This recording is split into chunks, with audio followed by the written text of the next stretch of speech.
termasuk juga yang sudah dilakukan beberapa waktu ke belakang. Bisa.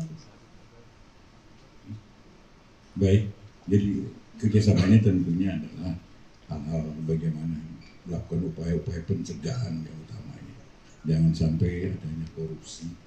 Dan yang kedua adalah tata administrasi.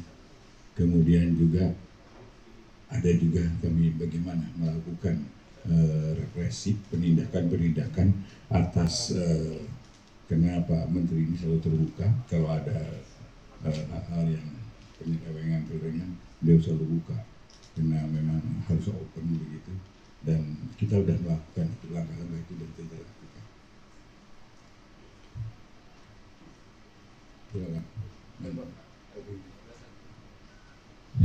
Selamat siang Pak, izin Abu Ebi dari CNN TV.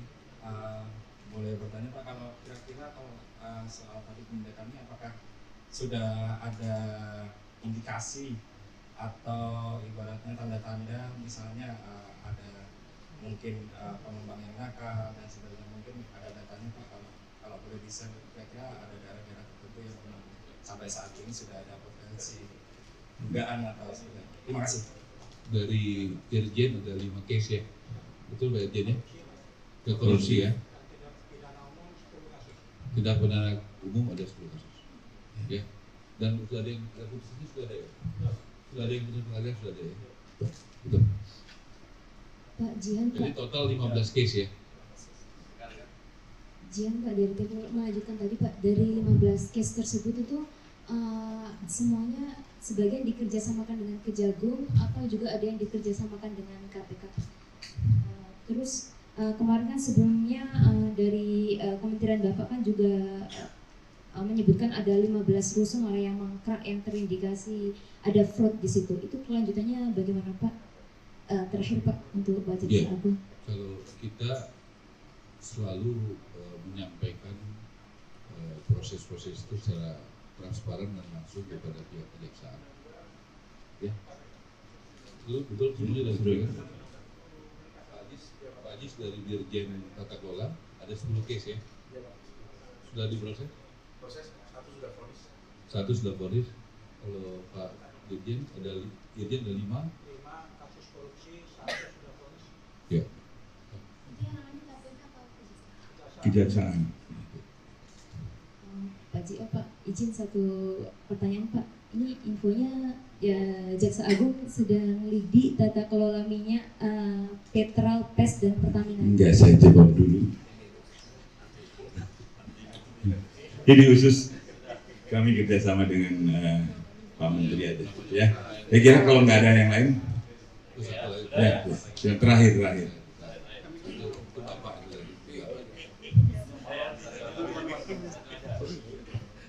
Assalamualaikum warahmatullahi wabarakatuh. Terima kasih Pak Jaksa Agung, Bang Ara. Kita kan sudah tahu bahwa Jaksa ini sering diajak bekerja sama untuk mengawal proyek-proyek strategis negara, Pak. Dan itu skalanya nasional hingga daerah ya, Pak. Nah, terus ini kan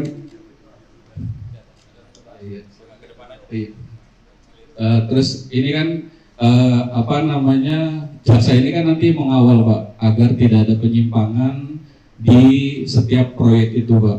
Nah terus terkadang tidak sedikit juga Pak ada jaksa-jaksa oknum gitu loh Pak yang nakal dan bermain di daerah. Karena kan di daerah ini jujur aja Pak, media juga kadang agak sulit buat mantau oknum-oknum ini Pak. Nah terus upaya dari Jaksa Agung seperti apa untuk mengawal itu.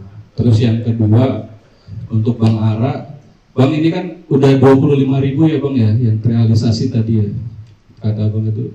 Nanti saya jawab. Terus apakah itu juga sudah dipastikan ada masyarakat yang mau gitu loh Bang dengan rumah 25.000 subsidi ini Bang, 25.000 rumah ini Bang. Itu aja Bang. Ya, baik.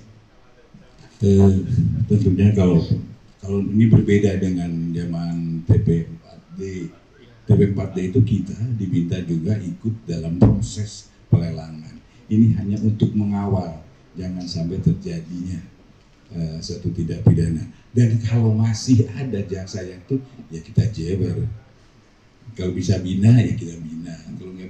kita binasakan, gampang aja, ya. Baik, tadi pertanyaannya saya tentu saya sampaikan dari informasi dari berbagai data yang saya pahami, kejaksaan adalah lembaga yang sangat terpercaya di bidang hukum. Ya, tentu itu ada alasannya. Berarti kan ada tindakan hukum yang tegas dari case-case yang ditangani oleh kejaksaan. Dan dari 15 yang ada kami sudah sampaikan tadi itu rata-rata di daerah semua. Pak Jaksa Agung di daerah. Di daerah yang polis di daerah. Di daerah. Jadi itu menjawab pertanyaan Bapak bahwa jaksa di daerah juga bekerja dengan integritas dan efektif. Kalau enggak ada seperti ini.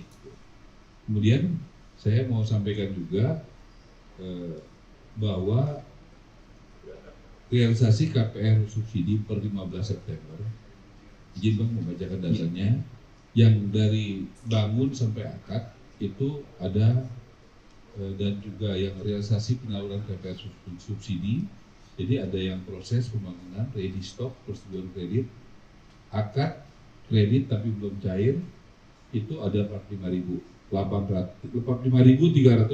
rumah. Dan yang sudah realisasi penyaluran, artinya realisasi KPR, FLPP, dan akad tapera itu jumlahnya 175.662. Jadi total dari 1 Januari 2025 sampai 15 September ya, itu adalah 221.047. Itu saya katakan.